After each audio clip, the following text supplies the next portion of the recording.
those days are gone. Now I'm a drifter, a bounty hunter, a mercenary. And for me, the broken road is all that's left. But I'll always remember.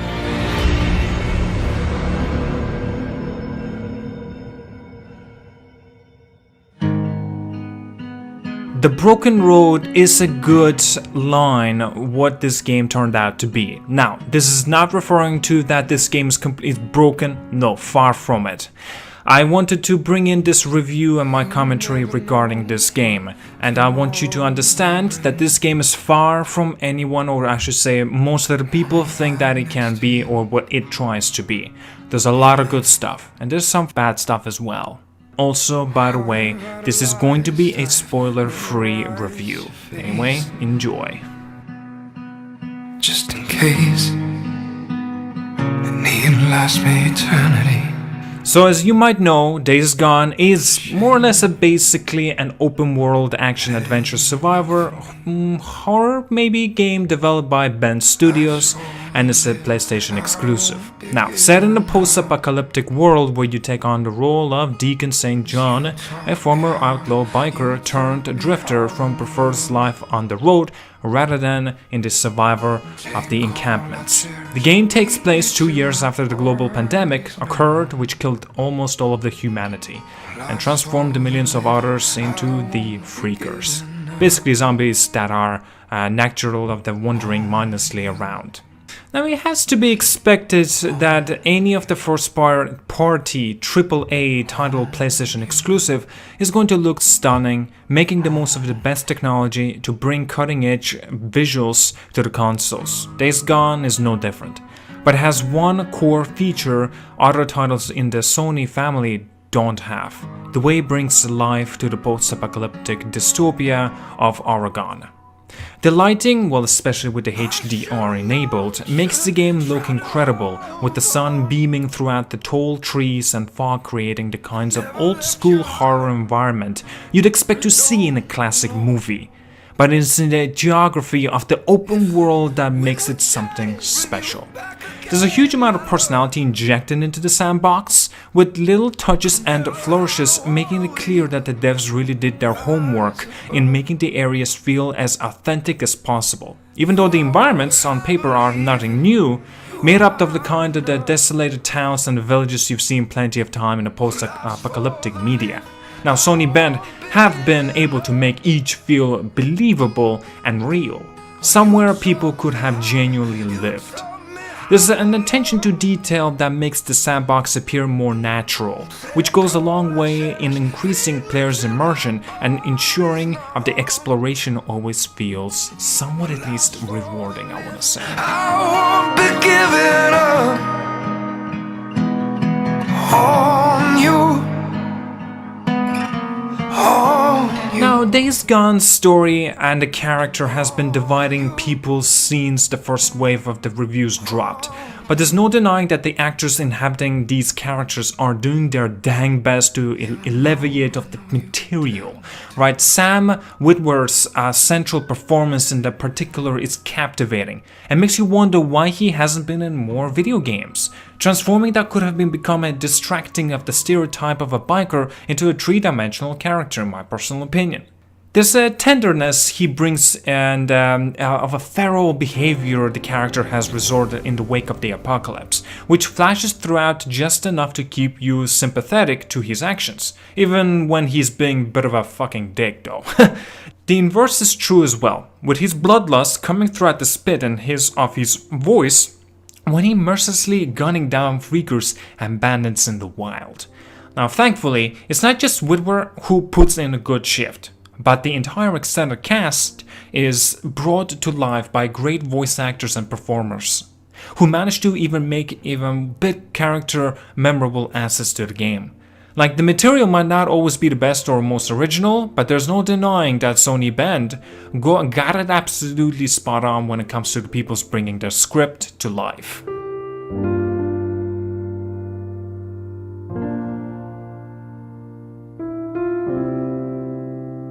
While the performers have received universal praise, the actual characters themselves, not much. There's going to be a point of contention, but for my money, the vast majority of the heroes, villains, and between you come across in Days Gone, and compelling and worth following. Now, Deacon St. John's isn't quite as well rounded as he could be. There's a certain some of the missed potential in how the game never really addresses his morally grey impulses with the humanity he has left. But there's still enough there to make his journey interesting and somewhat, relevant as well. Now, especially if how he wrangles with its loss of hope in this cynical new world.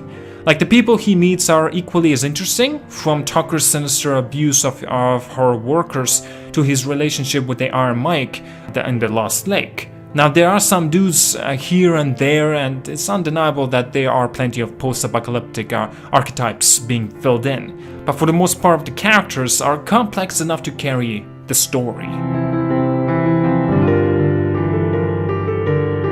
Now, I want to mention regarding one thing. It's easy to piss off Days Gone's decision to center too much of the experience around Deacon St. John's motorcycle. It doesn't make a lick of a sense why everyone would drive around on these ridiculous loud vehicles that can easily alert freakers' hordes, or why, despite there being so many cars left abandoned. Nobody thinks to drive them, but it's all in the service of making the player rely on their bike. Not only in its lifeline in the gameplay, giving you an ability to escape enemies and holding extra ammunition if you're in a sticky situation, but if you can't even quick save or fast travel without being near the vehicle, likewise you've spent a whole bunch of time refueling the damn thing, which can lead to some particular interesting enemy encounters and when you're low on fuel and need to sneak into the infested area to resupply. You really do feel a connection to the bike after a few hours though, deepening further by the extensive customization on display, while it's being compared to how Rockstar handled horses in the Red Dead Redemption 2. It's actually a little closer to the magnum opus in a criminally underrated Mad Max game, which similarly centered its systems around the maintenance and the upkeep of the vehicle. Like, it helps that the bike controls well also, like with a great sense of weight and speed to it. It's a little jarring at first, as the controls are initially sluggish and unwieldy, but learning how the bike controls is goddamn rewarding. It makes the endgame where it's fully upgraded and you drifting around the trees effortlessly seems well deserved. Now, quality is always better than quantity, obviously, but just how big Days Gone world is nothing to be sniffed at. The sandbox itself is very, very large, yet dense enough with the distinct locations. There's never feel of an expansive just for the sake of something to boast about on the box art. Well, I didn't feel it anyway, personally. While the missions themselves remain varied enough, especially in the major story threads, well, there can be some of the repetitive missions in there too. The pacing isn't always perfect. It does occasionally feel like Bend could have wrapped things up sooner, but just about justified the length. Likewise, the side of the missions sometimes repeat a bit way too much. But even once you pursue, that are literally copied and pasted in structure like the Nero bases, are always just distinct enough to keep them interesting and, well, perhaps worthy pursuing. Having a huge first-party game like this isn't quite as impressive as it was a few years ago when Horizon Zero Dawn did the same thing, but it's still to be commented. Days Gone has authored storytelling that Sony has come to define itself by supporting it with massive amount of content that will keep the players busy for upwards up to 40 to 60 hours, even more. Though it gets off very too slow start, Days Gone's story kicks into gear once you make it to the Lost Lake settlement, and are introduced to the majority of the story's major players. As mentioned, you do generally come to care for these people, and want to see them not only to survive but thrive, which leads to some pretty intense and surprisingly, emotions. There are real surprises here, and while they are occasionally undercut by a wonky pacing and narrative delivers memorable moments fairly frequently, Deacon's complex intelligence and his tendency leads to incredibly high points in the story, as the different conflicts all come to a head. Some of it is a touch too predictable for its own good, even the flashes of the brilliancy rely on a backdrop of cliches that feel a little too familiar. But Days Gone of the story is compelling and emotionally affecting when it wants to be. But that's just when it wants to be.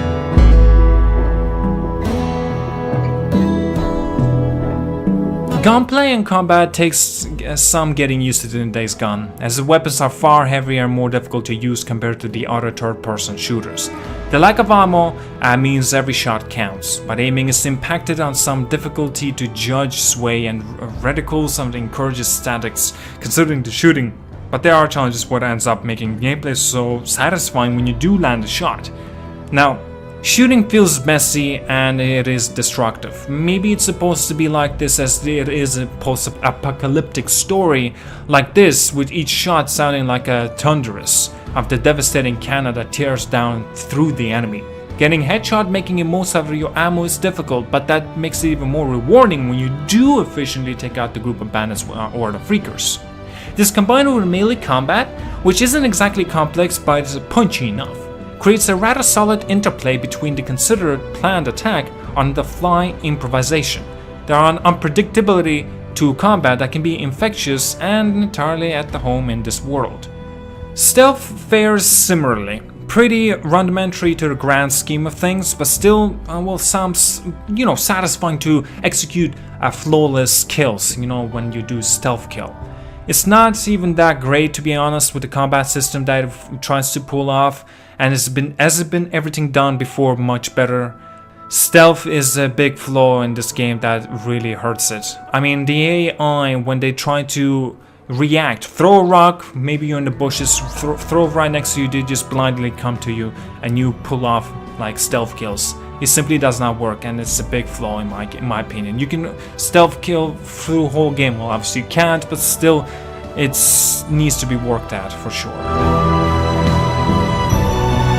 What makes Days Gone so recommendable though is just how playable it is. If you mesh with its admittedly challenging systems, are open to loving of your motorcycle, then you'll be rewarded with a satisfying gameplay loop that's fun for the entire runtime. There's something so addictive about gearing up at the friendly settlements, setting out a town or camp on your motorbike, scouting the place out, scavenging everything you see, dealing with whatever monsters you find, before returning with your wares for the rewards. While Days Gone is mechanically sound, no denying that pretty much everything it brings to the table has been done, even sometimes better, in plenty of other open world games as I mentioned. The detective tracking system is straight out of The Witcher 3 or Horizon Zero Dawn. The focus of a motorcycle is very Mad Max-like. The visual design in some story beats echoes of The Last of Us, and a lot of the camp interactions and the simulation elements feel like the watered-down version of the Red Dead Redemption 2. It's very plays like greatest hits rundown of every popular open world game released this generation so far. While it's not a bad thing per se, it does make the Days Gone very easy to criticize for lacking of identity of its own. The game isn't lacking the originality of course, but it takes a while to actually uncover it.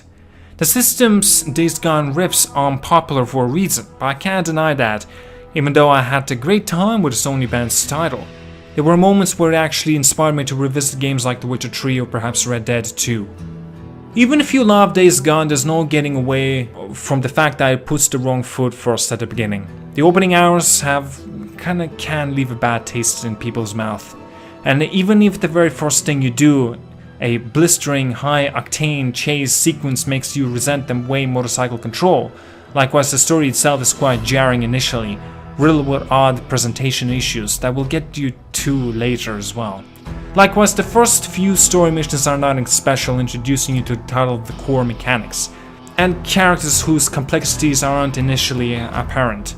Likewise, while you're getting used to how the bike works, you will no doubt run out of fuel, which can be frustrating, or die over and over again as you learn the importance of being sneaky and knowing when to attack. The game does get better once you start playing on its own term, but there really isn't much of a hook across those first couple of hours. And while it's worth sticking with to get a better view of the experience more holistically, you can't blame people for making their own snap of their judgment. Now, the survival loop in the Days Gone is the best thing the game has going for it, but it could have been better if the exploration was a little more rewarding. Sure, it's essential to venture out into the wild to find resources, and exploring is enjoyable in order to see the environments that the devs have poured so much passion into, but the tangible in the game rewards for dedicating a lot of time, this aren't all that appealing. Items rarely change from 1 hour to perhaps 40 hours, and it's easy to find yourself stuck in a repetitive routine, searching for the same old thing over and over again. There are rarely a cool, interesting, original trinket waiting for you to stumble across while exploring. And limited inventory space, especially early on, holy shit, often means that exploration will only net you resources you can't even pick up anyway. It didn't have to be a new weapon or item you could find either. Even a little pieces of the environmental storytelling, a note from the survivor, or a voice recording would have been enough to encourage active exploration. That the random encounters aren't much better either. Often they aren't worth going out on your way to pursue. They rarely result in a substantial story, and more often than not, you have the feeling of the same bandit ambush again and again. They feel like a missed opportunity thrown in because of the open world checklist. If you pay attention to these question mark questions all over the world, just don't.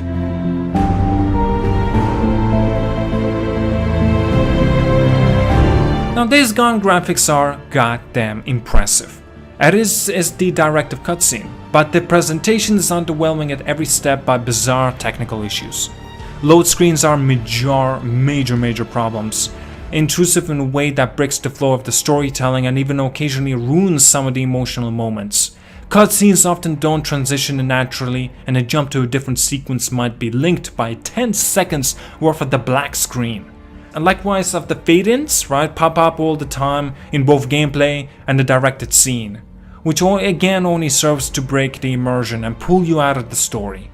In the grand scheme of things, they are hardly game-breaking, and certainly not to get too worked up about it, but when they are combined and they are undeniably taken away from the presentation overall, and ultimately result in appearing more spotty and more unpolished than actually it is. Fortunately, a lot of the larger technical issues have been sorted by post-release patches.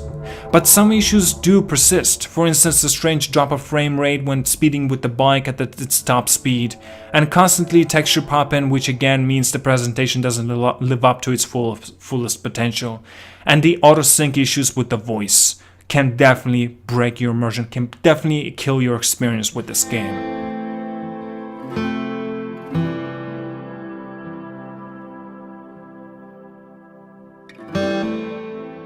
Now the big thing, I would say even a selling point for this game, the horde. Taking a horde down will take some time and see you running around a lot. There are always those explodable barrels lying around the area helping you to take out like up to 30 to 40 zombies in one go, but as these hordes are technically classed as boss battles, you can tell that taking out that many at a time will still be a slow process. The hordes do look amazing, and if you have the nerve to look behind you as you're running away seeing hundreds of individual zombies movements all for you to kill you, the best bit of advice I can give is that to find a narrow space somewhere, and as that will reward for defeating a horde is not only a great sense of achievement and satisfaction, but you can also collect ears from the zombies which can be handed into the camps to upgrade them. For example, maybe your weapons or whatever, right? You upgrade the camps, you get your trust meter up and higher. Around the world you will struggle amass decent number of them in hand. Wipe out the horde and you will find the best part of 700 of those ears to collect and turn in. And also gives you an idea of a scale of these hordes. Zombies aside, you will encounter various people along the way, the most of them found inside the camps, and will give you missions to help you standing there within those camps, but also add some great storytelling to the overall game. All which do eventually come together towards the end of the game. There are so many splintering storytelling within do all move you well towards the end of the game and come together to make one of the best storytellings I would have come across in the game. Okay, some of the voice acting or lesser characters can be a little lacking at times, but you can easily ignore it. And while there are also various characters that need to be tracked and rescued from the Ripper camps as I mentioned before, or even moved from the surviving humans, or hell-bent on capturing others and holding them against their will. Cars along the way can also hold someone who's hiding from the zombies trying to get at them. Rescuing these people sent them to safety, one of the camps you unlock along the way, and adds to your standing within those camps.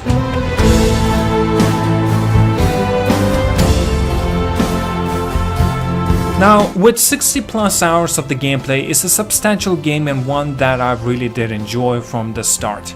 Okay, it may take a few hours to start to really get into the game, as I mentioned, something that everyone seems to be moaning about, but stick with it and the rewards are immense from this game. So for me, Days Gone is simply one of the best ever PlayStation exclusives that has been released. That's a fact, in my personal opinion. Yes, some will argue that God of War and The Last of Us is better, but they are also completely different games. Now, if it wasn't for various bugs that seem to have been dropped into the game with the updates, I would have no hesitation of giving this game, for example, an 8 out of 10. However, for me, I'm sticking with the 7 out of 10 on this one. So, final bit I wanted to mention is to simply ignore those bullshit reviews that were released as the game came out. Those guys obviously did not play the game throughout properly, and you can also tell that a lot of ripped out other reviews for their own. So, in my opinion, this game is really good. Days Gone, 7 out of 10, that's my final verdict. Even though I shouldn't be giving out these scores, I usually don't, but I just wanted to, give it in. Anyway, well, I think I'm done for today. Thank you so much for tuning in on this review. Like and subscribe. See you guys later. Have an awesome day, and yeah, have a good one.